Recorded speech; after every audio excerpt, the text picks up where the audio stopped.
So வெள்ளிக்கிழமை சாயங்காலம் அலப்பறைகள் guys. என்ன பிரச்சனை அப்படின்னா, இந்த மூஞ்சி ஏன் இந்த ஊர்லேருந்து அந்த ஊருக்கு கோணிகிட்டு இருக்கு அப்படின்னா, சண்டே சாட்டர்டே நான் விளையாட போகிறேனாமா. அவங்களுக்கு வந்து எந்த வேலையும் செஞ்சு தர்றது இல்லைங்கிற பஞ்சாயத்தில் தான் நாங்கள் வந்து இன்றைக்கி உங்களை மீட் பண்ணுறோம். ஸோ வெல்கம் டு சொல்ல மாட்டேன் டிடி அட்ராசிட்டிஸ். ஸோ பூஜையெல்லாம் முச்சின்னு உனக்கு என்ன பிரச்சனை? Let's start now. சொன்னா உனக்கு தான் அசிங்கம். ஏய், அந்த அசிங்கத்தை பேஸ் பண்ண இந்த தினேஷ் ரெடியா இருக்கான். பேசு. உனக்கெல்லாம் வெக்கமா இல்லையாடா? இப்ப பேசுடி. காலைல எத்தனை மணிக்கு போகணும்? காலையில என்ன எத்தனை மணிக்கு போகணும்? நான் ஒன்னே ஒன்று கேட்குறேன். காலையில சொல்லு. ஓகே, காலையில நார்மல் டேஸ்னா ஒரு 6-6:30 எந்திரிச்சிடறோம். ஓகே, இல்லை அப்படின்னா எப்போ எந்திரிப்ப? சாட்டர்டே எப்போ எந்திரிப்ப? சாட்டர்டே நான் இப்போ இப்போ ஒரு 8 மணிக்கு 9 மணிக்கு அப்படி 8-9 மணிக்கு தான் எந்திரிப்பா. நான் காலையில 5:30 மணிக்கு எந்திரிச்சு போயிடுவேன். கரெக்டா? விளையாட போயிடுவேன். காலைல 5:30 மணிக்கு எந்திரிச்சு விளையாட போயிடுவேன். விளையாட போனா எப்போ வருவேன்?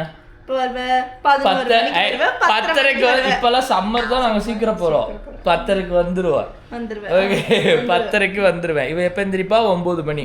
இந்த 1.5 மணி நேரத்துல இங்க இருந்து என்ன டிஃபரன்ஸ் தான் நான் உங்ககிட்ட கேட்டேன். Hello, wait. நீ அங்க விளையாட போகும்போது நான் 9 மணிக்கு ஏந்திக்கிறேனா? நீ விளையாட போகும்போது 9 மணிக்கு ஏந்திக்க மாட்டேன். உன் கூடவே இவன் எழுப்பி விட்டுருவான்.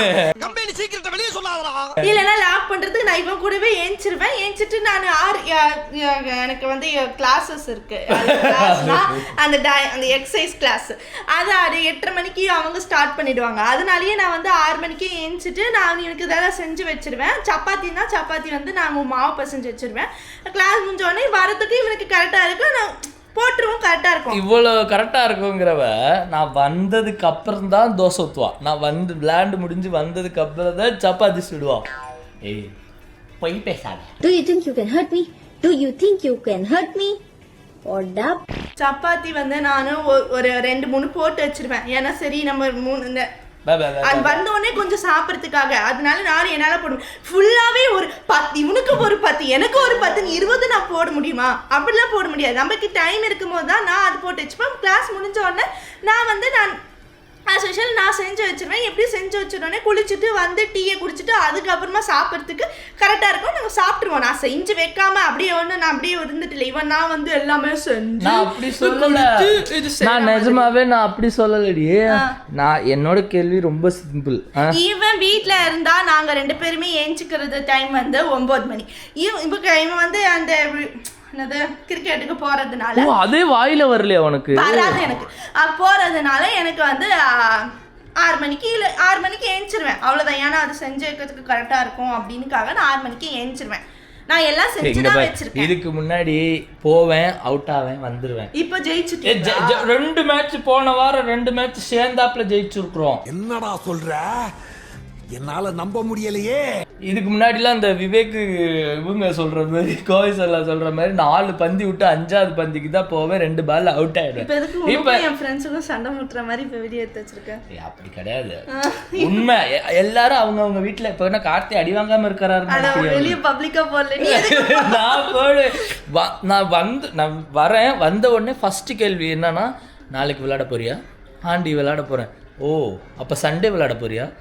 சண்டேவும் எப்பவும் போல போறேன்டி. மூஞ்சி அப்படியே அந்த அந்த எப்படி சொல்றது, அந்த அந்த சந்திரமுகி கேரக்டர் மாறும் பாருங்க. இந்த மூஞ்சில அப்படியே இந்த கண்ணுலலாம் அந்த எஃபெக்ட் வரும். கை ஒரு பக்கம் திரும்ப, வாய் ஒரு பக்கம் போகணும். ஒரு கேள்வி அந்த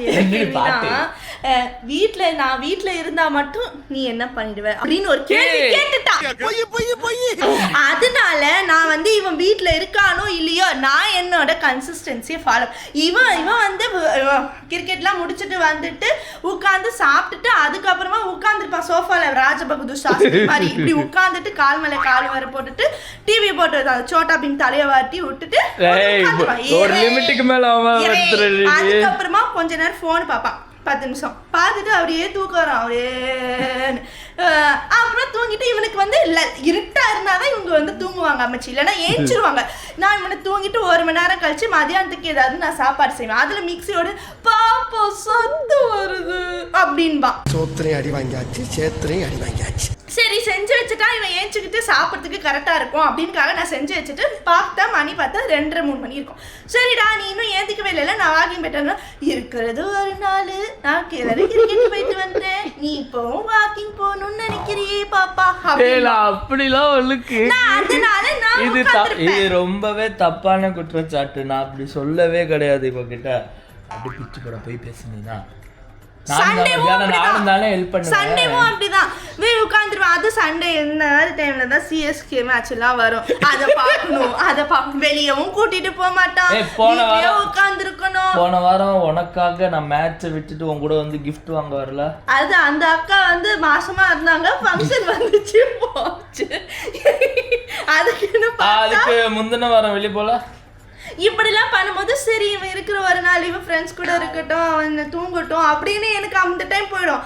அதுக்கப்புறமா எனக்கு இந்த ஃப்ரைடே டைம்ல வரும்போது இவன் எப்பயாவது சொல்லுவான், உன் கூடயும் இருக்க முடியல, ஆனாலும் பரவாயில்ல நான் மேட்சுக்கு போயிட்டு வரேன் பாப்பா, இதுல என்ன இருக்கு, உன் கூட இருந்தாலும் என்ன பண்ண முடியும்.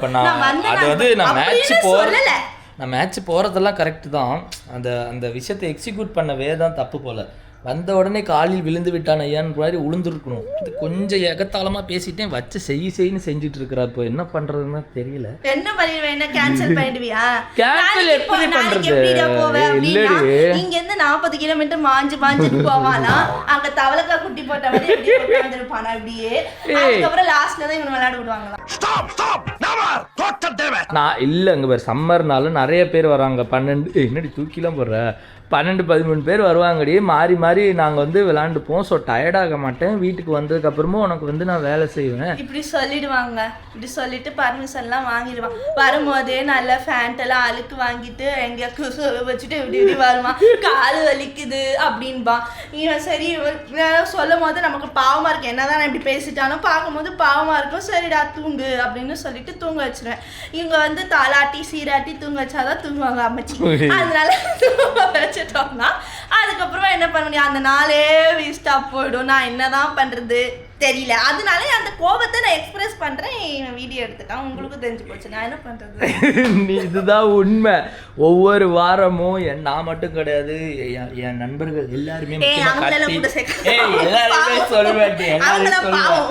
எல்லாருமே இதை ஃபேஸ் பண்ணுவாங்கிறத 100% எழுதி சொல்றேன். என்ன எல்லாரும் கரெக்டா எக்ஸிக்யூட் பண்ணி அப்ரூவல் வாங்கிடுறாங்க. இன்னைக்கு கொஞ்சம் ட்ராக் மாறிச்சு, என் பக்கம் கழுத்துல கட்டி வச்சுட்டாங்க அப்படின்னு என்ன வந்து உங்க முன்னாடி எப்படின்னா என்ன வந்து வில்லியா நான் வந்து எப்படி இவன் வந்து ஆட்டி அடைச்சி கைக்குள்ளேயே நான் வச்சுக்கிற மாதிரி தான் நீங்க எல்லாரும் பாக்குறீங்க. அப்படி கிடையாது. நம்ம குடும்பத்துக்கு இதெல்லாம் தேவையா? அப்படிலாம் கிடையாது. இப்ப இப்படி சொல்லிடுறானா, நாளைக்கும் அவன் போதான் போறான், எப்படியோ போயிட்டு தான் வர போறான். இப்ப இருக்குது சும்மா